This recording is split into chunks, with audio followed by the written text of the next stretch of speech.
TV, the extended version of tonight. We're talking about matters UHC live from the Sunshine Hotel. It's time for questions now. And I'll start with you, sir. Dr. Baraza from AMREF, right?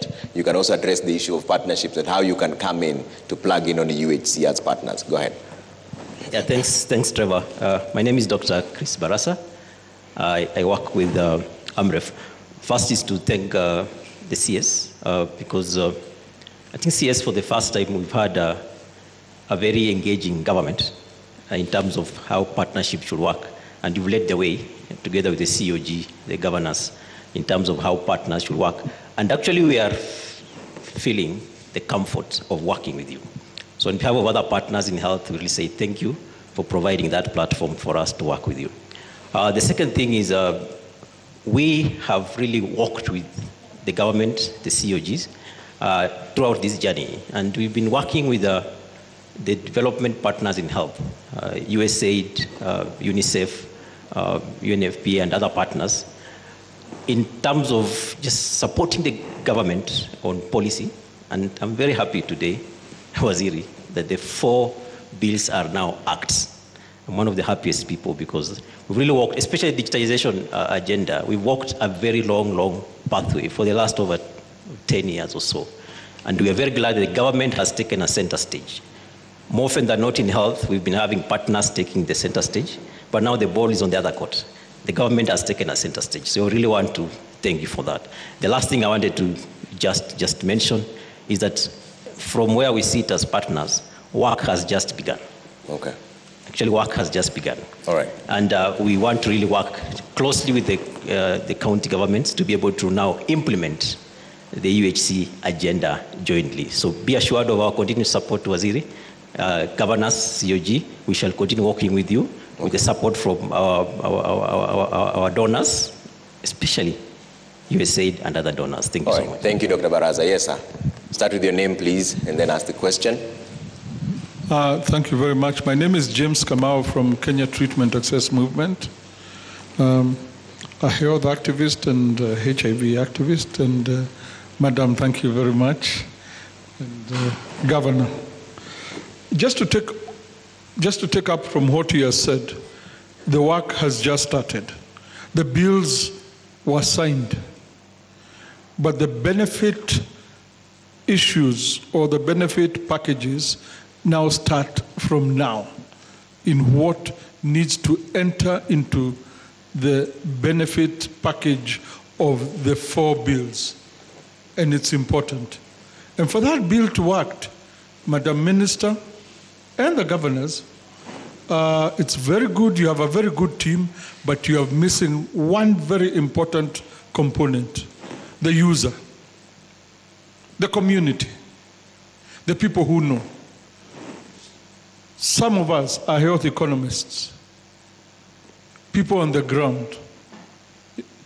So we know, and we will be able to advise. That is number 1. Number 2, Madam, I would like you to explain, because when we looked at that bill, there was the issue of outsourcing of claim management from health insurance, from outside core mandate issues, or rather to other insurance companies. While as the NHIF was there to be able to do the issues because they understood the issues, now this has been outsourced. How is that going to work out for claim management?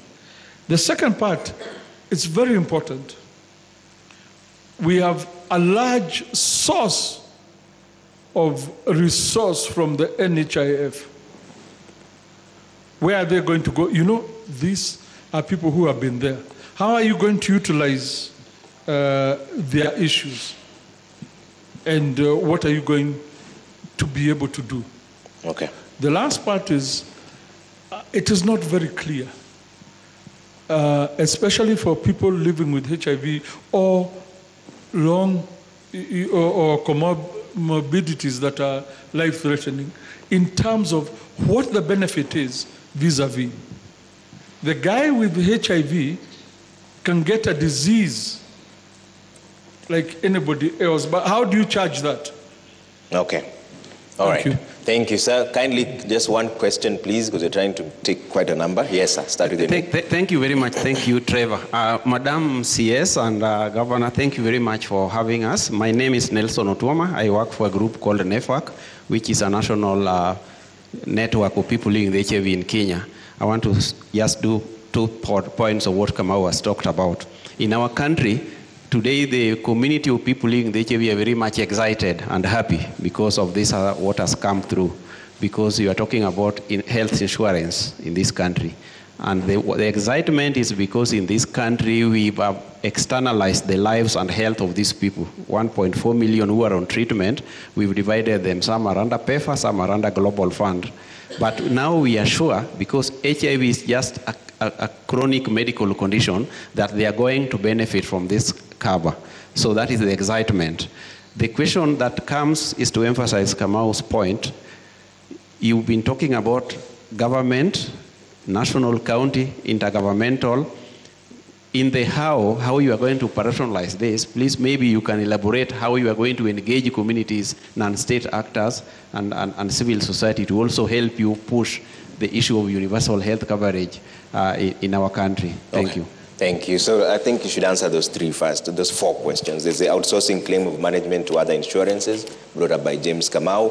Resources from NHIF, both human and financial, how will you deal with that? And what are the specific benefits for persons living positively? Thank you very much. Thank you, Barasa. I think yours were more of compliments that we have been able to work together. I did promise as a ministry that I'm going to lead from the front in ensuring that we bring all stakeholders on the table. And so far, I think it's going on well. It can only get better, especially now that we go to implementation. Kamau has asked about what is the benefit package. You asked me about the figures at the beginning. And I said that for the public, we are looking at about 77 to 80 billion. Social health insurance, about 144 billion. And this chronic and emergency illness, about 40 billion. Those figures are not just from the air. They are from the essential package that we have developed. This essential package, we have promised Kenyans that it has no limits, it has no exclusions. You know, right now, there's some insurance that you will go to, and you'll be asked to fill a form, first of all, that they check, are you HIV positive or not? If you are HIV positive, they'll increase the premium that you are supposed to pay. But we are saying on Social Health Authority, there is no limit, there is no exclusion. We have developed a package meaning that we know what services that you are supposed to get.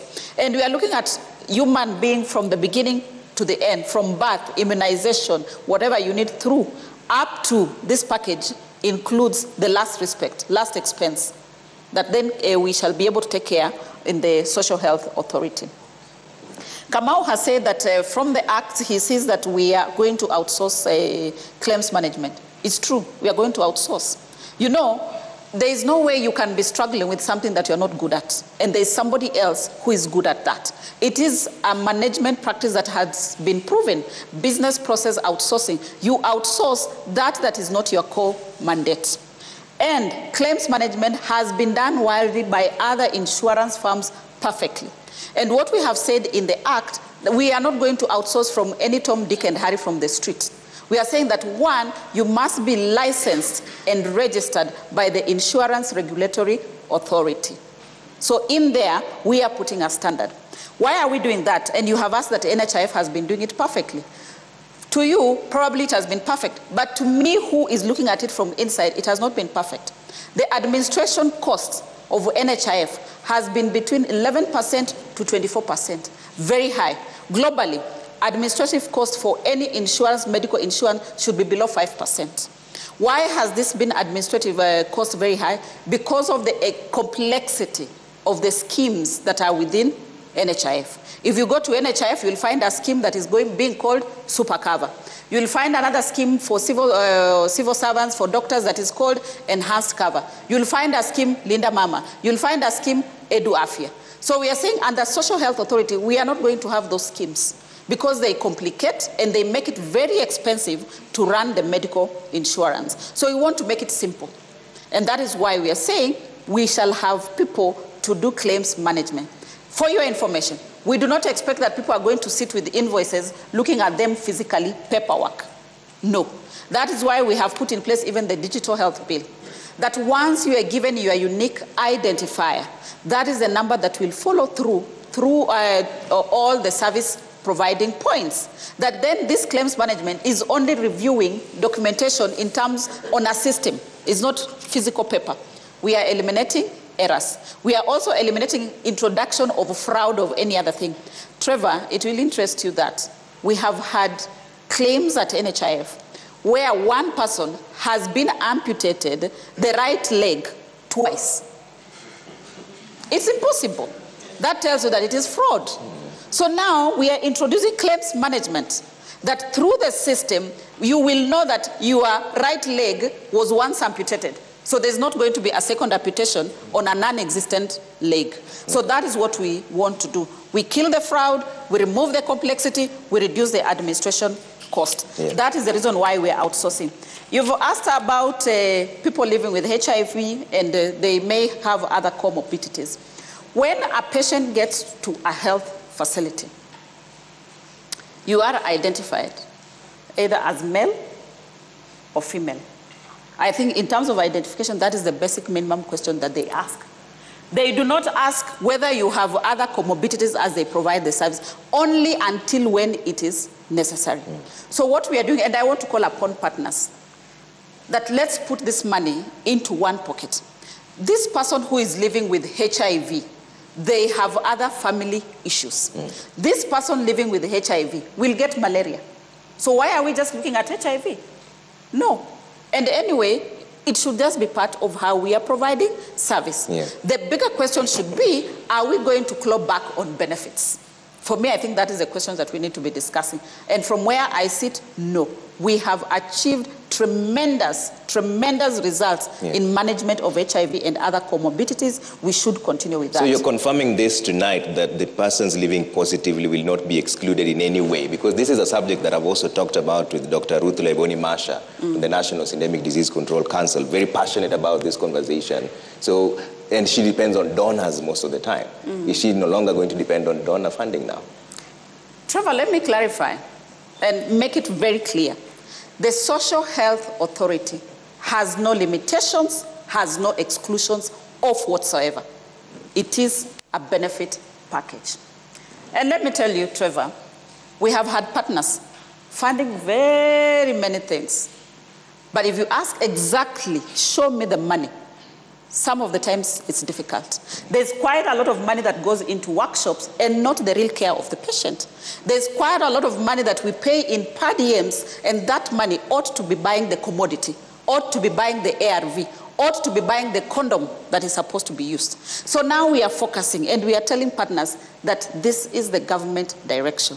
And I want to thank them that so far we have been agreeable, that now we want to focus on Mwananchi. What is it that Mwananchi needs? They don't care about per diems. They don't care about out of pocket. They don't care about mileage being paid per kilometer. All they care is service. That if they go to a health facility, will they find paracetamol? If they need ARVs, will they find them there? If Mwananchi needs to buy a condom, will he find that good quality condom? That should be the question. Okay. And I'm promising that that is what we are working towards. All right. All right. Yes, just that. I have a problem of the way we try so much to identify an HIV person, because we are trying to make HIV be an identity of another person. And this is just a common sickness. Even the way we do in our hospitals, when you write comprehensive care unit, you know, it's just one way. When you walk somebody there, already has an image that I am so different from the other patients and I must have a whole standing unit of my own. The truth of the matter is that we must begin to rethink how we look at it, so that even as he's asking, and I'm very sure that whatever reforms will be done, it will not be a reforms about identifying and placing an individual, that this is an HIV person, this is how you are supposed to be treated. This is just a disease, like any other disease. Now, I want to agree with Nakumija Wasiri on NHIF. Yes, we don't need to lie to ourselves that NHIF has been perfect. We have had other insurance, our own and many others, that are doing fantastic job. You go to a place and they're able to cover all the bills. So the point that we are saying in terms of reformation is that we must get a national insurance that makes it competitive. Like in the West today, if you go to Canada, you go to America, they have sound insurance systems and policies that when you have it, you can be treated anywhere within those countries. So we must also have an insurance that speaks into these questions. Okay. Yeah. All right. Let me touch on something. Yes. Kamau asked, what happens to the resources that exist at NHIF? Yes. We both have financial and human. Yes, both financial and human resources. We have put a provision in the Act on transition, be it for financial, be it assets, and be it human. And let me be categorical about the human resources. We have put in 3 provisions. 1, we are going to do a suitability test. Do you have the proper qualifications to work in whatever position that you are looking for or you have been working in? If you have proper qualifications, then you move into the social health authority. Does that mean they all have to reapply then? Because how then will you evaluate? Of course, we have to evaluate. So there has to be a mechanism which we are going to provide for within the regulations. Okay. Because social health authority, with the landscape, the structure is different from NHIF. So you do not expect that the jacket that fits NHIF will now fit social health authority. We have to cut it to size. Number 2, the second provision that we have put there then is there is an opt-out where you are given an early retirement benefit, and we have budgeted for it. That should you say, okay, I do not want to go into the social health authority, please pay me my package, I exit service. That has been made provision for. The third provision that we have made is that anybody, you are not qualified to go into social health authority, you do not want to take your retirement benefits, you are going to be absorbed into public service, so that you continue providing services. All right. So yes. Yes. She's just being polite. Yeah. The truth of the matter, people lose jobs in the process. Okay.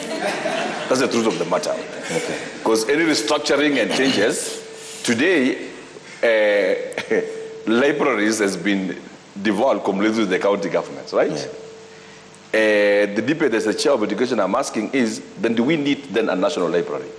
Do we need this and this and this? In the process of restructuring, counties will be looking at what is best, because we're also beginning to make government look business in mind. Okay. So in this case, when you are trying to save money and you are trying to do this, the process of this thing, truth be said, even as we move that, for me, I know it will be casualties here and there, yeah, but we must accept, and then just for her ministry to divine how they are going to give people packages, yeah, so that those who may not survive because of a very hard time, yeah, will get some package home and be able to live a good life. Okay. But the truth of the matter, yes, is that some people will lose jobs in the process, okay, and she's just being very kind, and you know, she's a very good person. Thank you.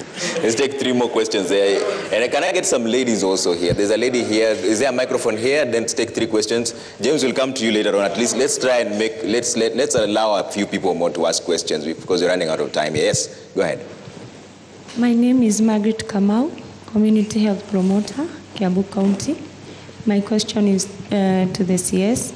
Thank you. You have provided us with kits, and now we feel that we are equipped. But there are so many cases that are coming up, like mental health cases. My question is, these cases requires more of psychosocial support. Are we going to be trained on the how to handle such cases? Okay. My other question is there any inclusivity in policy making by us, community health promoters?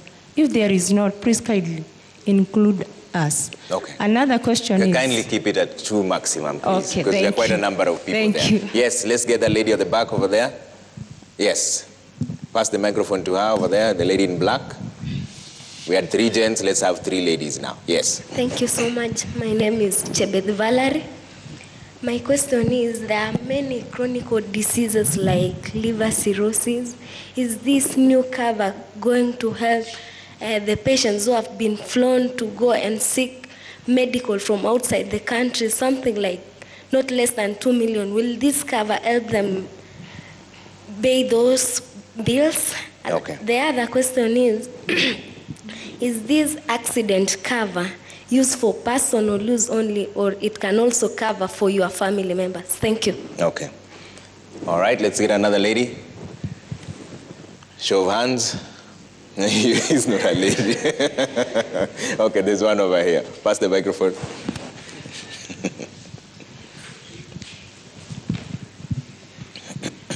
Good evening. Good evening. My name is Rose Chepkirui. Sorry? Kirui. My name is Rose Chepkirui. Yes. I come from Maisha Youth. Yes. And my question goes to the CS for health. And I would like to ask, what is your plan to involve the young people in this scheme? Because maybe a young person may come to a facility and need an emergency care. And maybe I'm not subscribed to that package, that premium package that will offer that care. How will that person be involved in that, will get that care that they need? Okay. Thank you. CS? Start with Margaret. Thank you. I'll start with Margaret, who is asking how they will get psychosocial support to be able to provide service as a CHP. Now, Margaret, you know, as a ministry, we endeavor to capacity build the community health promoters. Learning is a continuous exercise. You cannot be trained at once on everything that you ought to do. So we'll keep training, retraining, and also ensuring that you are put into groups where you can be able to support each other. We are going to do this together with the county governments so that we see how best that we are going to be able to give you psychosocial support. Then inclusivity of CHPs in the policies. I think the first step has already been done, that now you are recognized by law. That is the first step. And now that you are recognized by law, you now have a voice. So through your different groups, you should be able to provide or give us issues based on what you're going through. But again, we are going into the second step, which is regulations. There's a point where we will have to sit, and then you as CHPs who have already even been providing these services are able to input into the regulations that we are going to develop. Valerie, you asked about liver cirrhosis and the patients who seek for treatment outside the country. One is that we have a regulation, or we have guidelines on how one can be cleared to seek medical assistance from outside the country. I want to tell Kenyans, we are saying we have shifted focus to primary and to primary healthcare, which is preventive and promotive.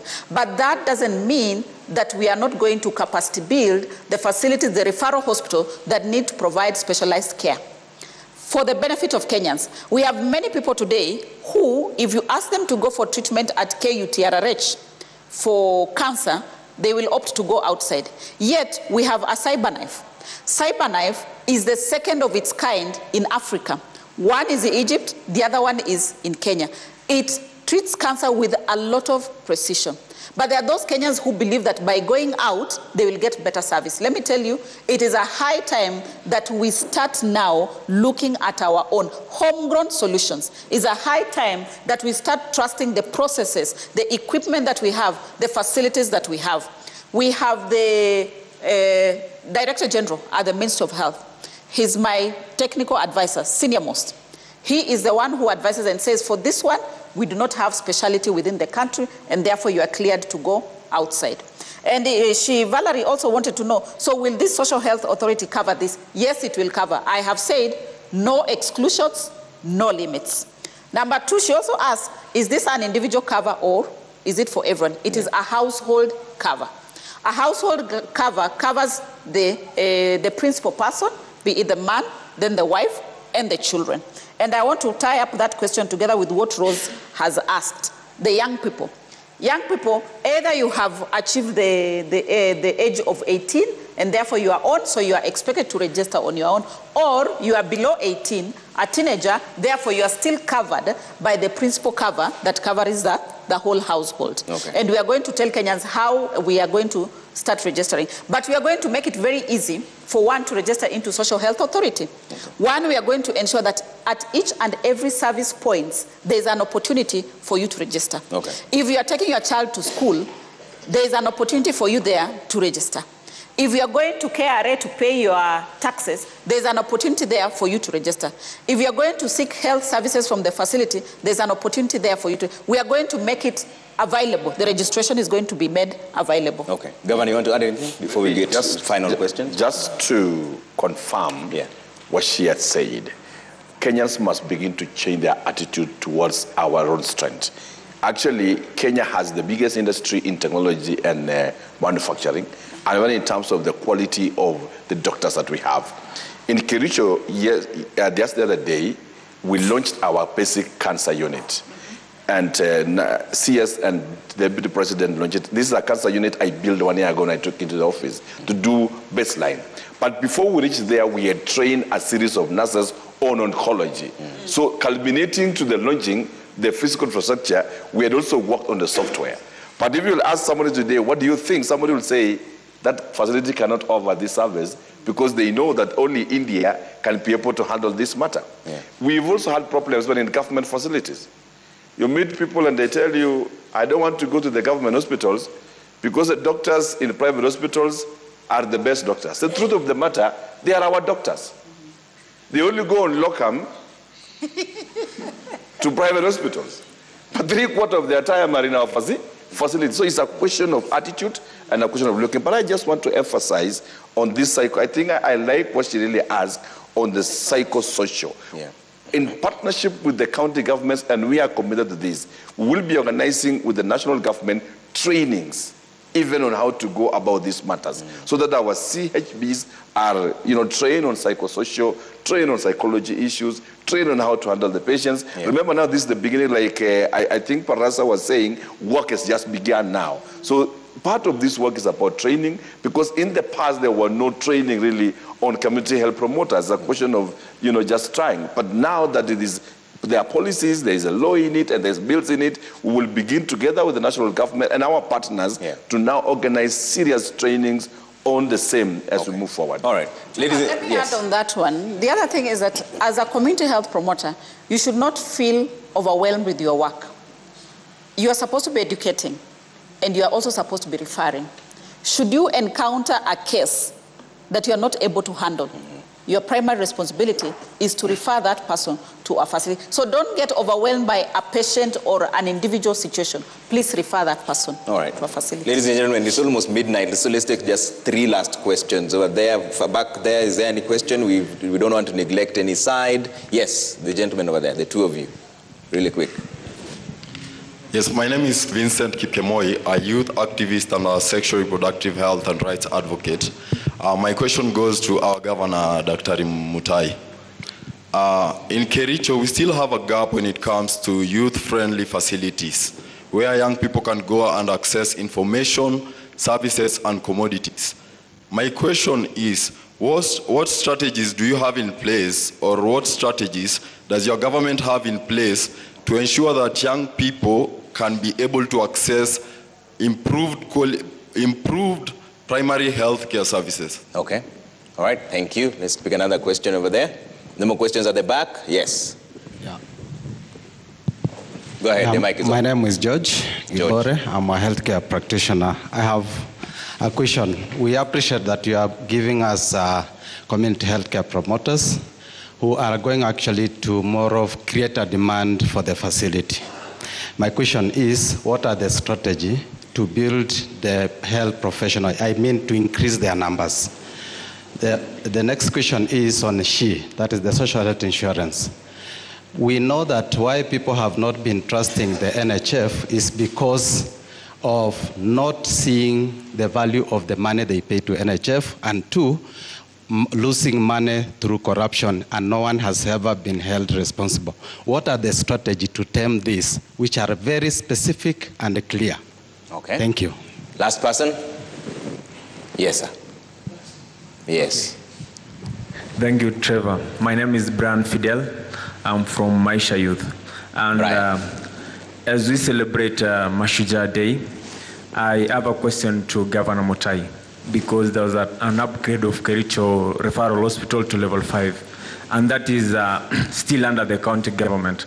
So my question is, Mr. Governor, what are your plans to make sure that the people who are working there as the medics or the workers under the contract basis are permanently and pensionably employed?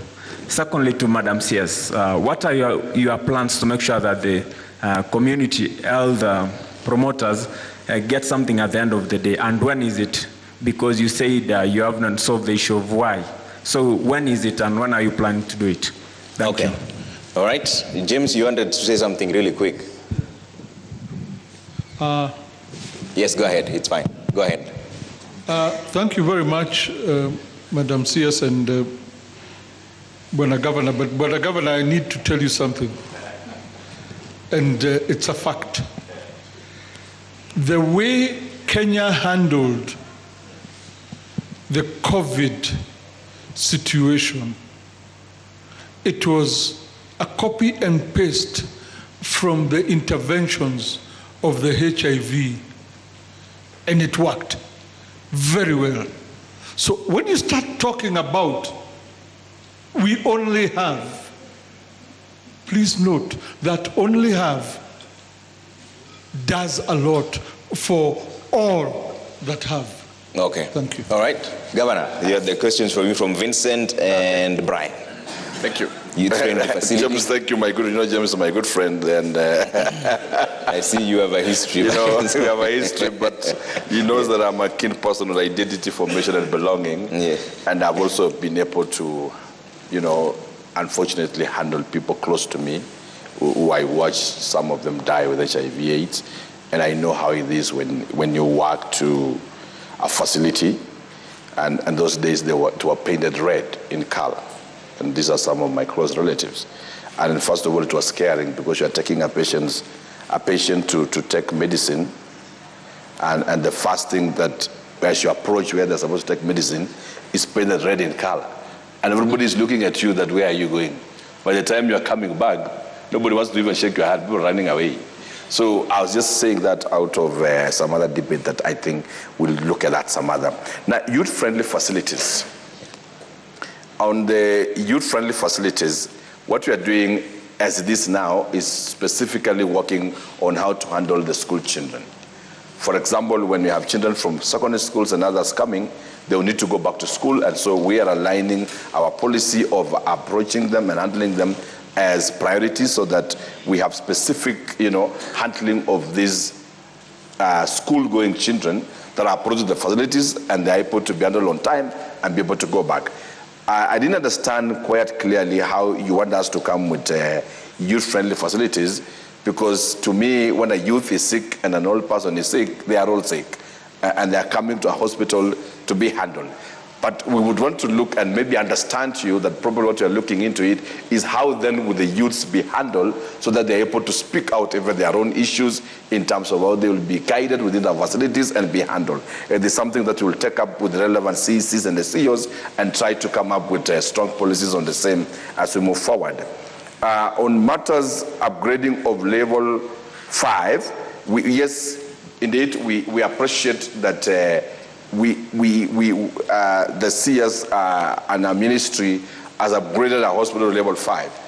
I want to confirm that Kericho Referral Hospital holds one of the best laboratories, the world laboratories we have here in research, and Cambridge is the best that you can ever talk about in this country.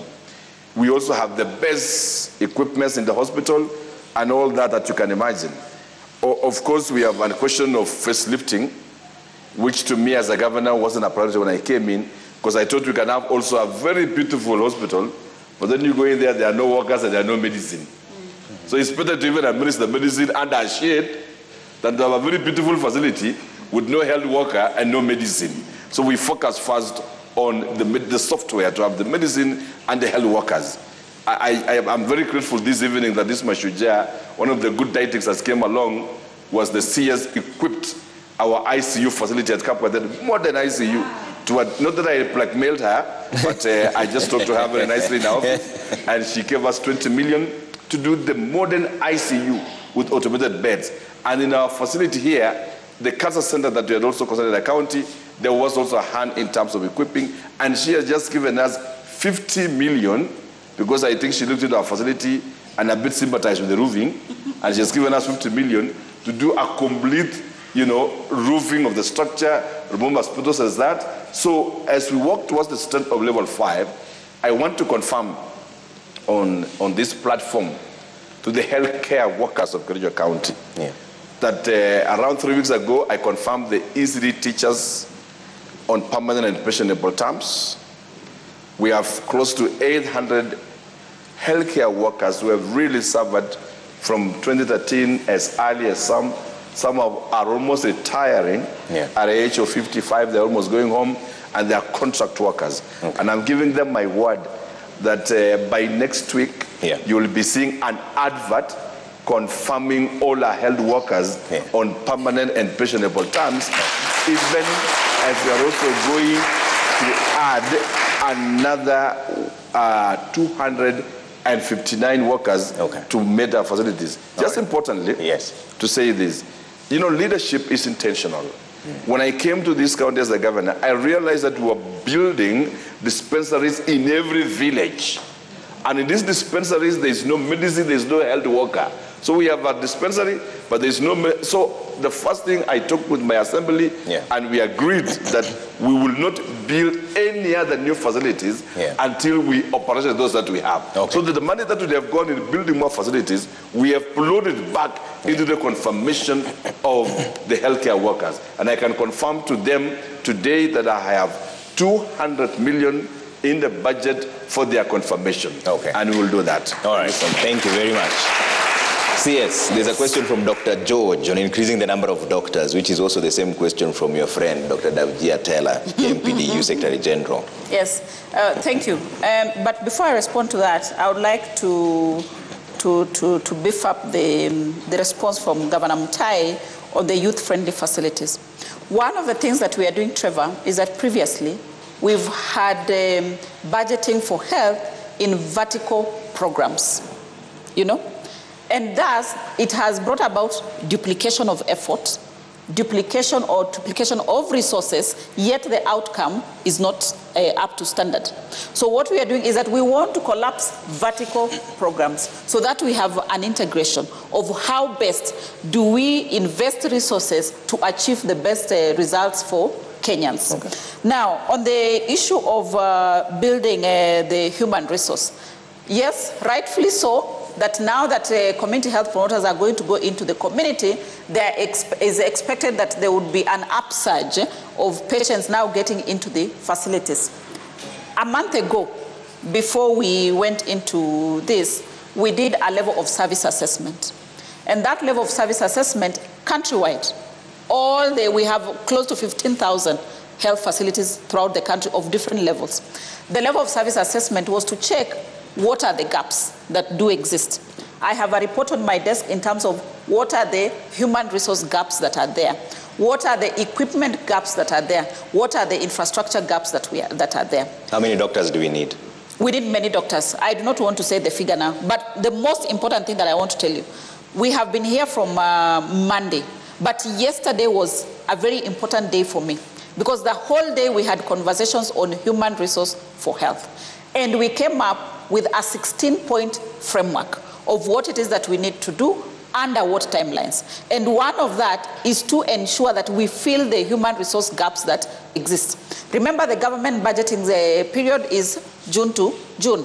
So we've already budgeted for this. Then, based on the framework that we developed yesterday, the CAPCATED declaration, and he was there when we were preparing that declaration. He knows that we have timelines for specific things to do with HRH. Okay. But to build capacity, specialty training, that is still being done by the national government. Okay. The medical officers will get leave from their counties and they'll be supported by the national county government.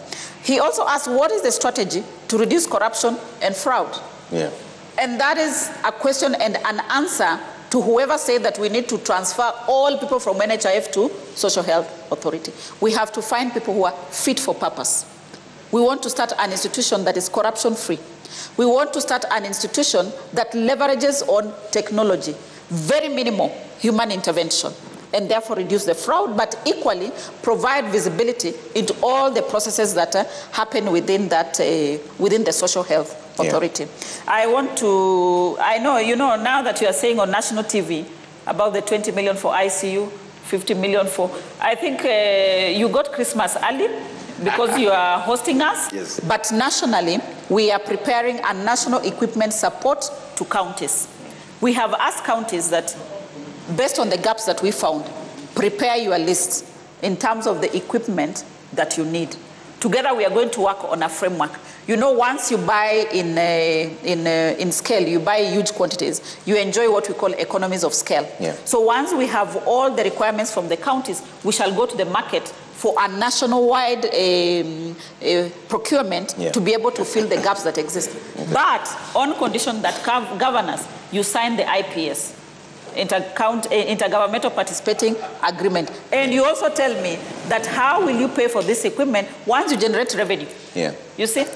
So we have it's a quid pro quo. Yes, a quid pro quo that we need to work on. And the other one, it was a health issue actually. Yeah. You know, they had asbestos. Asbestos are known to be carcinogenic. Yeah. Yes. So I thought, surely, why should we, and now that we are going there, let's give some Christmas to Kericho. Yeah. So the 50 million was for them to remove all the asbestos. Yeah. You just need to tell me, after how long should I come back to do an inspection to ensure that you have removed all the asbestos? All right. All right. Thank you so much. Yes. And I really appreciate this is your chance to now invite people. I just want to confirm to her that in the next a month at most will be done. Okay. But I also want to, you know, she's a politician, I am, she's a CS, and nobody can sack me in my cell unless the voters will sack me in the next 5 years. I subscribe to the ideology of Rigiji, the government of shares, and we will continue having that conversation out of this space. Okay. All right. Thank you so much for making time. His Excellency Dr. Eric Mutai, Governor Kericho, and Dr. Susanna Kumicha, CS Health. And thank you all for all the questions. This has been the extended version of tonight. Special thanks to the Sunshine Hotel for hosting us this evening. Absolutely brilliant place and brilliant workforce as well. My name is Trevor Mbija. It's such an honor being here in Kericho. Have a good night and bye for now.